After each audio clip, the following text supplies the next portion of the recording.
Thank you Rakeshji, thank you very much.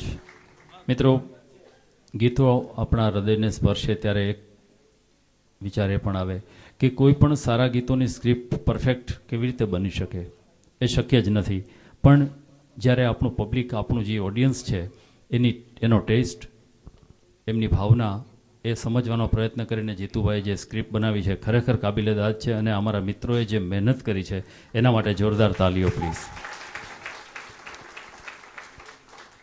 જે ગીતો આપણને રેડિયો ઉપર, ટીવી ઉપર સાંભળવા ગમે, જોવા ગમે, ત્યારે એને સ્ટેજ ઉપરથી રજૂ કરવા એટલા જ કઠિન હોય છે. મિત્રો, આજે આ કાર્યક્રમ સ્ટેજ ઉપર પરફોર્મ થયો એ પૂર્વે ઘણા લોકોએ અમને સહકાર, સાથ, પ્રેમ, ઉષ્મા અને બધી જ રીતે મદદ કરી છે.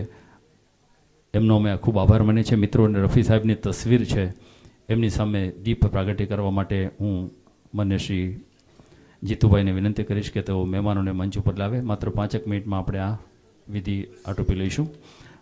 શ્રી જીતેન્દ્રભાઈને મંચ ઉપર લાવવા માટે વિનંતી કરું છું. ઈશ્વરભાઈ વાઘેલા સાહેબ, માન્ય શ્રી યોગીનભાઈ છનિયારા, શ્રી અલ્પેશભાઈ વેકરિયા, શ્રી ઉમેશભાઈ માખીચા અને દુર્લભજીભાઈ પરમાર, આ સર્વે મહેમાનોને મંચ ઉપર લાવવા માટે વિનંતી કરું છું.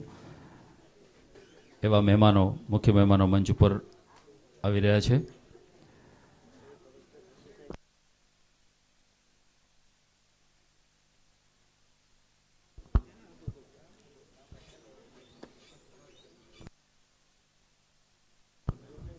માન્ય શ્રી આશીષભાઈ ચોલેરા, એમને પણ મંચ ઉપર આવવા માટે વિનંતી કરું છું.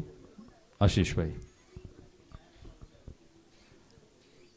આપને ફરી યાદ દઈ દઈએ કે મિત્રો, 2008ની સાલથી આ રફી સાહેબની સ્મૃતિમાં રફી ફેન ક્લબ જીતેન્દ્રભાઈ શરૂ કરી.